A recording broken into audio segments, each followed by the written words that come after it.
बिस्मिल्लाहिर्रहमानिर्रहीम। अस्सलाम वालेकुम डियर स्टूडेंट्स। आज जो है हम केमिस्ट्री के टॉपिक के साथ यानी कि टाइप्स ऑफ साल्ट्स के बारे में बात करने जा रहे हैं। प्रीवियस मैं डियर स्टूडेंट्स आपको बता दूं कि प्रीवियस मैं साल्ट्स के बारे में सारी वीडियोस जो है ना वो अपलोड कर चुका हूं। आप वो भी कंप्रीहेंड कर सकते हैं, इसकी बेसिक जो है वो आप कंप्रीहेंड कर सकते हैं। आज जो हम देखेंगे टाइप्स ऑफ साल्ट्स, साल्ट्स होते कितनी किस्म के हैं, कौन कौन सी इसकी इकसाम है, उनके बारे में हम जो है ना आज कंप्लीटली डिस्कस करेंगे। हमें पता है सबसे पहली बात कि साल्ट्स होते हैं आयनिक कंपाउंड्स होते हैं। साल्ट्स क्या होते हैं? आयनिक कंपाउंड्स होते हैं। और साल्ट्स की कितनी टाइप्स होती हैं? जो हमारे पास 6 टाइप्स हैं। साल्ट्स की 6 टाइप्स हैं हमारे पास, और जिनमें हम सबसे पहले नॉर्मल साल्ट्स के बारे में बात करेंगे। तो डियर स्टूडेंट्स, नॉर्मल साल्ट्स जो होते हैं ना, ये जो है by the neutralisation of acid और बेसिस से बनते हैं। आपको पता है कि साल्ट बनता ही कैसे है, यानी कि जब एसिड और बेस मिलते हैं, रिएक्शन होता है, तो रिएक्शन के नतीजे में जो है एक साल्ट बनता है और उसके साथ वाटर बनता है, यानी कि जब कंप्लीट जो एसिड और बेस एक दूसरे से रिएक्ट कर लें। तो हम देखते हैं नॉर्मल साल्ट की डेफिनेशन क्या है, बनता कैसे क्या है। A salt formed by the total replacement में ना होता तब्दील करने से of ionisable protonize of an acid by a positive metal ion is called normal salt. यानी कि आयोनाइजेबल जो है ना एसिड से जो H पॉजिटिव चाहिए, ठीक है, उसका बदलाव, उसका अदल बदल करना है आपने किससे? मेटल आयन के साथ। आपने मेटल आयन के साथ उसको चेंज कर देना है, तो इस तरह से आपके पास जो है ना वो नॉर्मल साल्ट बन जाएगा। इसकी हम एग्जांपल देखते हैं। लेट्स सपोज हमारे पास जो है सोडियम हाइड्रोक्साइड एक बेस है, और हमारे पास एक एसिड HCl हाइड्रोक्लोरिक एसिड है। जब ये मिलते हैं, आपको पता है ये इसका एनायनिक पार्ट है, ये इसका कैटायनिक पार्ट है, ये इसका एनायनिक पार्ट है और ये इसका कैटायनिक पार्ट है। And you know very well that the anionic part will make bond with its cationic part, and जो इसका एनायनिक पार्ट है वो इसके कैटायनिक पार्ट के साथ मिलेगा। तो इस तरह ये NaCl के साथ NaCl साल्ट बना दिया। Hydroxyl ion H positive ion के साथ मिलके जो है ना हमारे पास H2O, यानी कि ये हमारे पास एक न्यूट्रल साल्ट आ गया। न्यूट्रल साल्ट, इसको नॉर्मल साल्ट इसीलिए बोलते हैं। नेक्स्ट है, हम देखते थे the king of chemicals sulphuric acid when react with zinc oxide, then आपको पता है इसका जो है एनायनिक पार्ट O नेगेटिव है और कैटायनिक पार्ट Zn है, और इसका एनायनिक पार्ट ये है और इसका कैटायनिक पार्ट ये है। एनायनिक पार्ट इसके कैटायनिक पार्ट को घेरकर H2O बना देगा।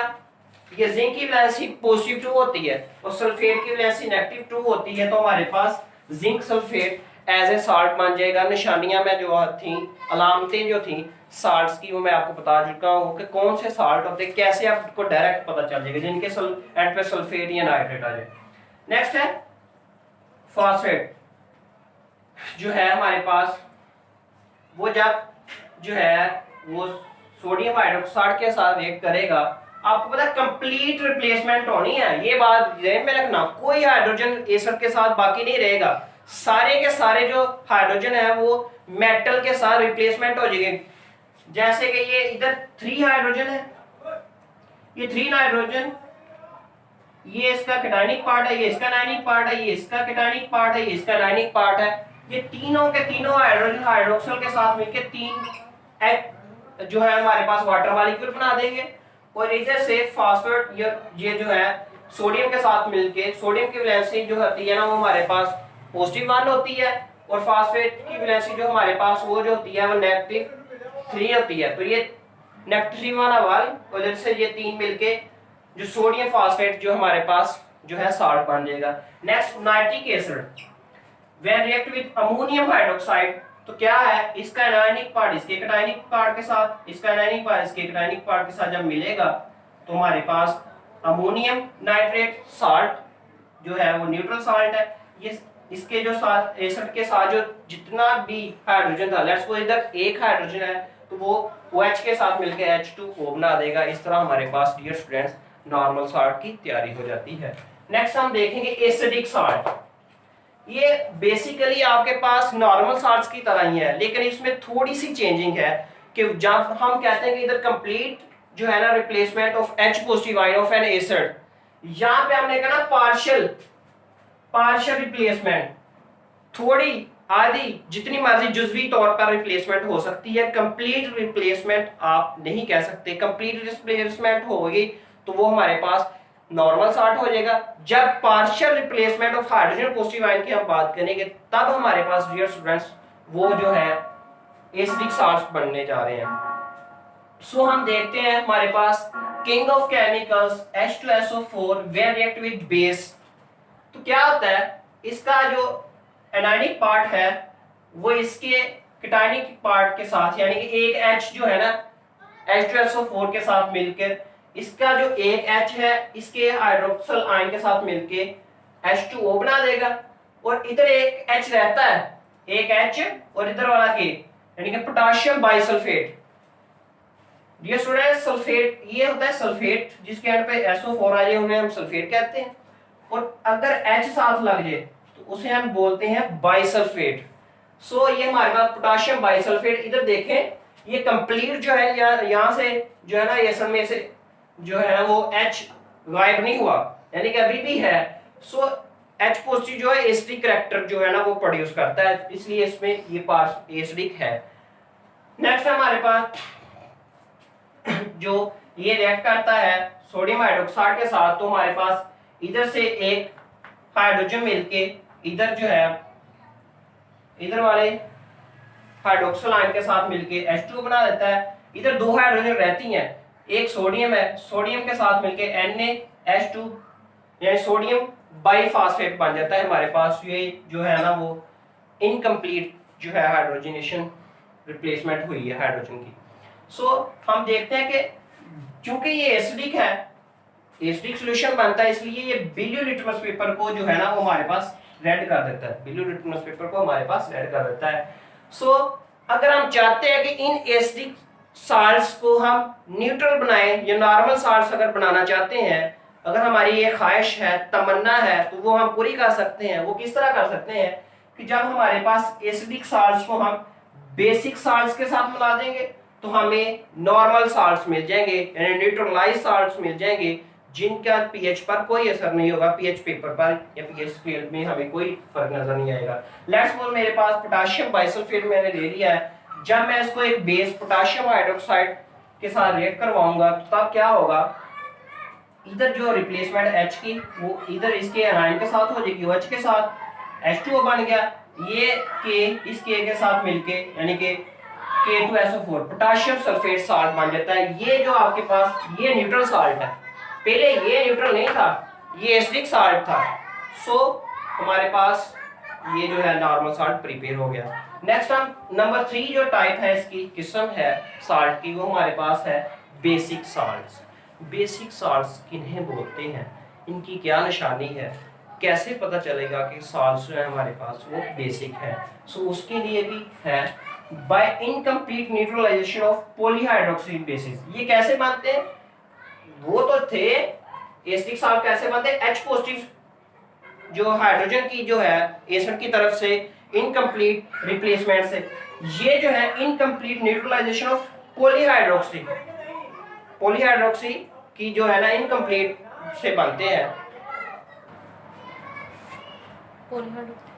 सो हमारे पास जो है वो पॉलीहाइड्रोक्सी, जब ये पॉलीहाइड्रोक्सी कौन से होते हैं वो हम देखते हैं। पॉलीहाइड्रोक्सी बेसिस यानी कि कैल्शियम हाइड्रोक्साइड, आपको पता है कि कैल्शियम की वैलेंसी पॉजिटिव 2 है, ग्रुप 2 से बिलोंग करता है, मेटल है, उस वो हाइड्रोक्साइड की वैलेंसी -2 होती है, तो वो -1 और 2 मिलके इसके साथ फिर तो इस तरह सेटिस्फिकेशन होती है न्यूट्रलाइज, यानी कि नेट पॉजिटिव चार्ज या नेगेटिव चार्ज नहीं आता, न्यूट्रल चार्ज होता है इस पे। तो कैल्शियम हाइड्रोक्साइड, एल्यूमिनियम हाइड्रोक्साइड और लेड हाइड्रोक्साइड, ये हमारे पास पॉली हाइड्रोक्साइड है, हाइड्रोक्सी बेसिस है। लेट्स वो जो आपको एक से ज्यादा जो है हाइड्रोक्सिल आयन जो है सॉल्यूशन में डिसोसिएट होने के बाद दें। लेट्स सपोज हम बात करते हैं कि कैल्शियम हाइड्रोक्साइड है, कैल्शियम हाइड्रोक्साइड जब डिसोसिएट होता है तो हमारे पास कैल्शियम का कैटायन प्रोड्यूस होता है और उसके साथ साथ 2 हाइड्रोक्सिल आयन, यानी कि इससे आपको पता चल गया कि एक से ज्यादा ही है ना हाइड्रोक्सिल आयन, एक से ज्यादा यानी 2 है। अगर कोई बेस एक से ज्यादा हाइड्रोक्सिल आयंस प्रोड्यूस कर रहा है तो हम उसे बोलेंगे पॉलीहाइड्रोक्सी बेसिस बोलेंगे। लेट्स सपोज हम इसके रिएक्शन देखते हैं किस तरह है। एल्यूमिनियम की वैलेंसी पॉजिटिव 3 होती है, वो हाइड्रोक्सिल वाले 3 के साथ मिलती है एल्यूमिनियम हाइड्रोक्साइड। एल्यूमिनियम हाइड्रोक्साइड जब एसिड HCl के साथ रिएक्शन करता है तो हमारे पास क्या होता है, इधर से एक एनाइन इधर H पॉजिटिव के साथ मिलके H2O बना देता है, और ये Cl है इधर आगे अटैच हो जाता है, यानी कि Al OH ट्वाइस Cl। ये देखें इधर से OH गायब नहीं हुआ, सारा सारा फिनिश नहीं हुआ, सारा यहां से खत्म नहीं हुआ। सो ये साथ रहा है। इधर आ जाए जिंक हाइड्रोक्साइड की तरफ, ये जब नाइट्रिक एसिड के साथ रिएक्ट करता है तो क्या होता है, इधर एक H जो है इधर OH के साथ मिलके H2O बना देता है, और इधर OH एक साथ रहा और नाइट्रेट आगे इधर मिल गया। सो ये जो है इनकम्प्लीट जो है ना न्यूट्रलाइजेशन हुई है। सो अगर आपकी ये बेसिक साल्ट आपके पास प्रोड्यूस हुआ है, क्योंकि OH ये हमने अर्हीनियस का कंसेप्ट जो है था ना एसिड और बेसिस का, कि एसिड जो H पॉजिटिव आयन देते हैं सॉल्यूशन में रिड्यूसर होने के बाद, जबकि बेसिस जो है वो हाइड्रोक्सिल आयन, वो कंसेप्ट इसमें यूज कर रहे हैं, ये आपने याद रखना है। सो अगर आपकी ये भी ख्वाहिश है कि आप बेसिक साल्ट्स को नॉर्मल साल्ट में चेंज करना चाहते हैं तो आप क्या करें, बेसिक साल्ट को एसिड के साथ रिएक्ट करवाएं, बेस की बेसिसिटी एसिड खत्म कर देगा और हमारे पास एक नॉर्मल साल्ट प्रोड्यूस प्रिपेयर हो जाएगा। हम देखते हैं कि ये जो हमारे पास एल्यूमिनियम हाइड्रोक्साइड जो था इनकम्प्लीट जो था, उसकी डिसोसिएशन हुई थी, न्यूट्रलाइजेशन हुई थी, उसको हम फर्दर एसिड के साथ HCl हाइड्रोक्लोरिक एसिड के साथ रिएक्ट करवाते हैं तो क्या होगा, ये एक H कैटायन इधर से एक एनाइन OH हाइड्रोक्सिल आयन जो है ना वो रिप्लेस इसके साथ हो जाएगा तो H2O बना देगा, वो एक OH फिर भी है, अभी भी कसर बाकी है। तो हम इस कसर को भी दूर करने के लिए क्या करते हैं कि ये OH रह गया, फर्दर इसको हम एसिड के साथ रिएक्ट करवाते हैं, मजीद फिर जो है वो एसिड के साथ रिएक्ट करवाते हैं। जब ये फर्दर HCl के साथ रिएक्ट करता है, HEO है इससे रिप्लेस हो गया H2O बना देता है, और ये Cl फर्दर यानी AlCl3 एल्यूमिनियम क्लोराइड हमारे पास नॉर्मल साल्ट प्रिपेयर हो गया, यानी कि इसकी बेसिसिटी मुकम्मल तौर पर वो हाइड्रोक्सिल आयन रिप्लेस होने से मुकम्मल तौर पर खत्म हो गई है। नेक्स्ट हम डियर स्टूडेंट्स बात करने जा रहे हैं डबल साल्ट्स के बारे में। देखें डबल साल्ट्स, तो हम डबल साल्ट्स कैसे प्रिपेयर होते हैं, हमारे पास डबल का मतलब है 2, आपको तो क्लियर हो रहा है इससे। सो हमारे पास एक L नॉर्मल साल्ट लिया मैंने और एक मैंने M जो है एक नॉर्मल साल्ट लिया, दोनों नॉर्मल साल्ट्स हैं। मैंने क्या किया, इनके इक्विमोलर लिए, यानी कि मैंने कोई डंडी नहीं मारी, यानी इसमें कोई डंडी नहीं मारनी, इक्वल रखने हैं, बराबर आपने मोल्स रखने हैं इनके। जब आप बराबर मोल्स को जो है वो एक बीकर लें, आप इन दोनों को साल्ट्स जो है इसके इक्विमोलर आप इसमें जो है पुट कर दें, दाखिल कर दें, तो उसका सैचुरेटेड सॉल्यूशन आपने स्टूडेंट्स प्रिपेयर करना है। क्या सैचुरेटेड सॉल्यूशन जब प्रिपेयर करेंगे तो हमारे पास क्या हो जाएगा, जो सॉल्यूशन होगा उसको हम क्रिस्टलाइज करेंगे, उसको हम क्या करेंगे क्रिस्टलाइज जब करेंगे तो क्रिस्टलाइज करने से हमारे पास जो साल्ट प्रिपेयर होगा वो डबल साल्ट होगा। क्या, 2 नॉर्मल साल्ट लेने, उनके इक्विमोलर को हमने एक बीकर में डालना है, सैचुरेटेड सॉल्यूशन बना लेना है, और उस जो सॉल्यूशन बने उसको क्रिस्टलाइज आपने करना है। क्रिस्टलाइज करने से हमारे पास डबल साल्ट प्रिपेयर हो जाता है। एक बात जो इंपॉर्टेंट है यहाँ पे वो आपने याद रखनी, प्रॉपर्टीज जो है नॉर्मल साल्ट की वो सॉल्यूशन बनने के बाद भी रिटेन रहती हैं, प्रॉपर्टीज इनकी चेंज नहीं होती। It's okay. हम इसकी मिसाल देखते हैं, मोहर साल्ट एज एमसीक्यूज के तौर पर भी डियर स्टूडेंट्स आ जाता है, बाज़ औक़ात वो पूछता है मोहर साल्ट का फार्मूला आप बताएं, तो आपको ये बताना पड़ सकता है, इसलिए आपने इसको कंप्रीहेंड अच्छे तरीके से याद कर लेना है। FeSO4 NH4 ट्वाइस SO4.6H2O, ये जो मोहर साल्ट का फार्मूला है और ये डबल साल्ट की मिसाल है। नेक्स्ट हम आते हैं जी मिक्स्ड साल्ट्स की तरफ। मिक्स का मतलब मिक्सचर, 2 या 2 से ज्यादा या कोई एटम्स इसमें मिक्स किए होंगे। सो हम देखते हैं मोर देन 1 एसिडिक और बेसिक रेडिकल।